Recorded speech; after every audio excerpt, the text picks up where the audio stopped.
Ya, kali ini saya akan berbicara tentang lingga dan yoni. Lingga dan yoni ini adalah sebuah keyakinan leluhur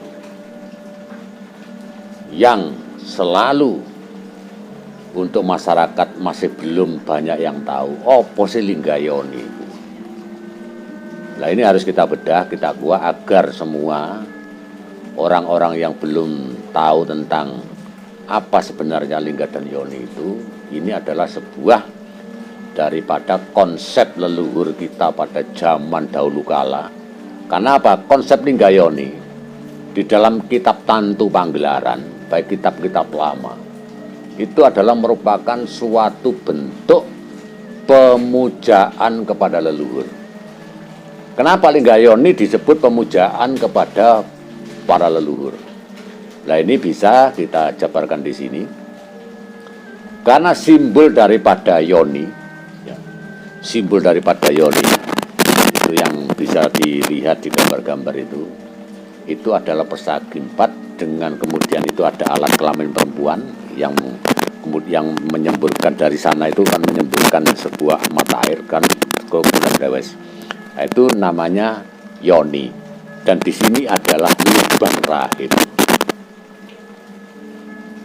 Lubang rahim adalah salah satu tempat bayi dalam kandungan sewaktu jabang bayi 9 bulan mau dilahirkan, ini layak disebut dengan yoni. Ya, lubang tengah ini mesagi 4. Di sini ada gambar yang di bagian lapik yang sebagian iringan itu adalah sebuah simbol daripada kelamin seorang ibu. Dan ini juga ada gandengannya. Dan ini kalau di dalam bahasa spiritual disebut yoni, atau yang disebut juga sang ibu yang melahirkan kita semua. Kemudian satu lagi, ya, ini kan satu paket. Lingga dan yoni atau yoni dan lingga. Kalau lingga ini adalah sindiran kepada orang laki-laki yang otomatis ini adalah bapak. Jadi di sini ada bapak dan ibu. Kalau yang panjang, ya, yang menancap di lubang di bagian tengah itu namanya yoni itu tadi. Kalau sudah ini menyatu antara lingga dan yoni, itulah yang kemudian orang-orang leluhur zaman dulu yang kemudian disebut dengan ilmu sangkan paraning dumadi. Jadi manusia itu tercipta sangkane teko ndi, dumadine saka ndi, besok kelayune nang ndi, itu kita harus tahu. Dan umur daripada lingga yoni ini diperkirakan sudah mencapai 10.000 tahun yang lalu. Leluhur Jawa ini sudah tahu tentang lingga dan yoni. Sebelum dia mengenal Tuhan, dia hanya memuja kepada penciptaan, yang disembah itu ibu dan bapak. Karena mereka belum mengenal lingga dan yoni. Karena ibu dan bapak inilah yang menciptakan saya, melahirkan saya sampai saya jadi seperti ini. Karena dari charm ya, perkumpulannya ibu dan bapak inilah kemudian menjadikan saya seperti ini. Nah, ini disebut dengan lingga dan yoni. Ini adalah kepercayaan yang dianut oleh leluhur-leluhur kita sampai kepada kapitayan, sampai kepada apa saja tidak bisa lepas dengan apa yang disebut lingga dan yoni. Di dalam ilmu sekarang itu kalau spiritual ya, ilmu sangkan paraning dumadi. Jadi leluhur kita itu ndak ngawur. Gak ono menungso moro-moro ono lempek teko lempuh disebul bus dadi menungso, ndak ada itu guyu-guyu ambek leluhur Jawa. Semua itu proses. Makanya di situ ada tes putih sangka bapa, tes abang sangka biang, wujud gedong cagak papat lawang songo. Isen-isene sukma sejati gumantung tanpa centelan. Ini loh intinya lingga yoni. Tes putih itu sangka bapa, air mani. Tes abang sangka biang, ibu kalau sudah menstruasi mesti berwarna merah. Gitu. Wujud gedong cagak papat iki lho, 1, 2, 3, 4. Ini gedong ta, cagake papat 1, lawang songo, bolongan songo. 1, 1, 2, 3, 4, 5, 6, 7, 8, dan sebagainya. Ini filosofi tinggi yang harus kita bedah agar mereka-mereka yang belum tahu apa sih linggayoni ku, watu bolong tengah dikai alu. Lah ini harus kita bedah biar mereka-mereka itu tahu. Ya, biar anak-anak muda itu tahu bahwa Sangkan Paraning Dumadi itu sudah dikuasai dan sudah diberitahukan kepada leluhur kita itu 10.000 tahun yang lalu. Contohnya apa? Candi Cetha yang ada di Gunung Lawu. Itu umurnya berapa? 10.000 tahun yang lalu. Konsep linggayoni itu oleh leluhur kita itu dimanifestasikan dalam bentuk Candi Cetha. Cetha itu basa Jawa ini jelas. Ngono lho. Dadi sing kurang cetha takoni iki lho biyen asal usulmu. Lho gitu lho. Itu Candi Cetha yang ada di lereng Gunung Lawu yang sampai sekarang menjadi jarene wong-wong itu Candi Purna. Ya bukan. Wong itu mengingatkan kita kepada Sangkan Paraning Dumadi adalah lingga dan yoni. Makanya kemudian oleh leluhur-leluhur kita sebagai orang Jawa yang sudah punya kualitas intelijensi yang tinggi, yang pada akhirnya sekarang ini orang-orang kapitayan, kepercayaan, Sabto Dharma, Pang itu semua itu embrionya dari lingga dan yoni.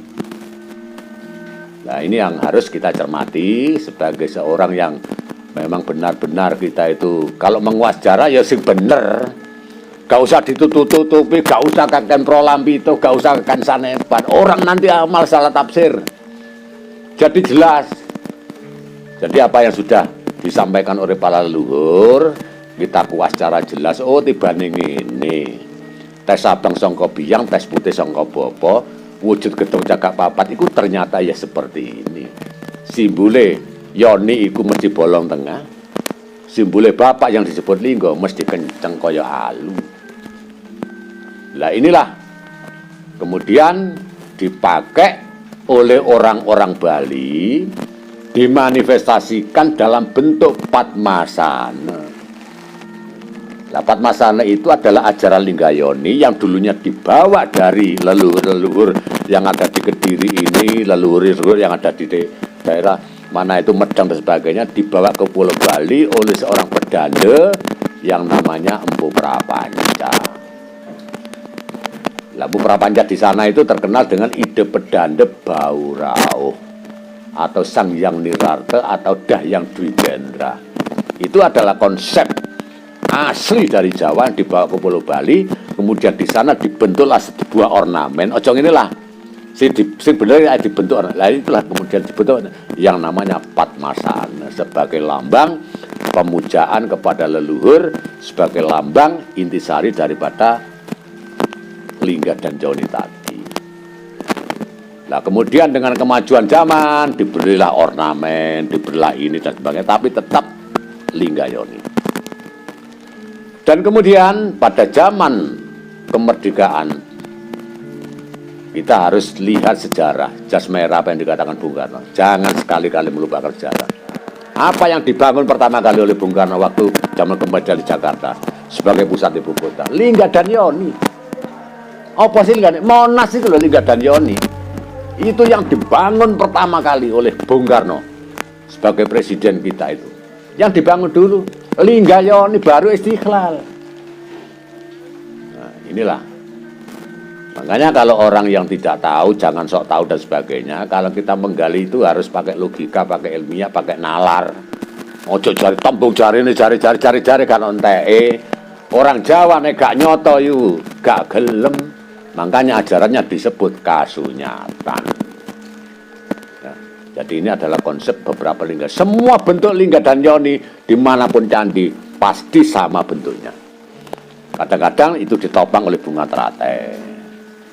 Ya, jadi itu adalah bentuk-bentuk ornamen. Tapi yang asli sebagai esensi yang asli adalah bolong tengah karo halus sing mancep. Itu adalah simbol caremnya Bopo Biyung waktu menjadikan kita sebagai jabang bayi dan sebagai kita ini.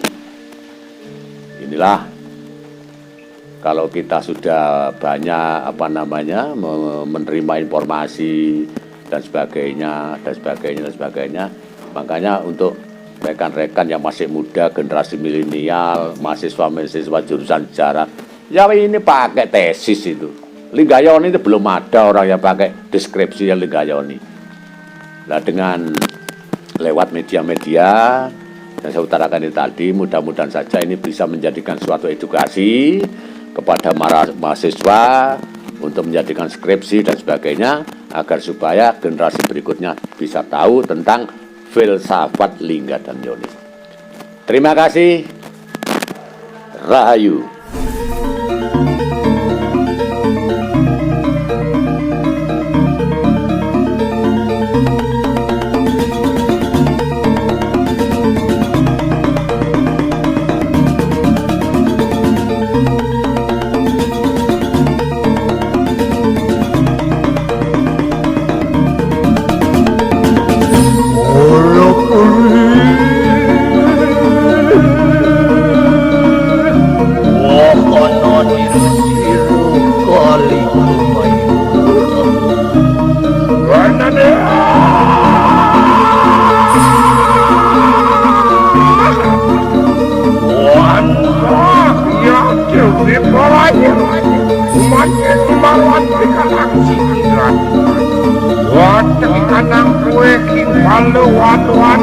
yang menarik.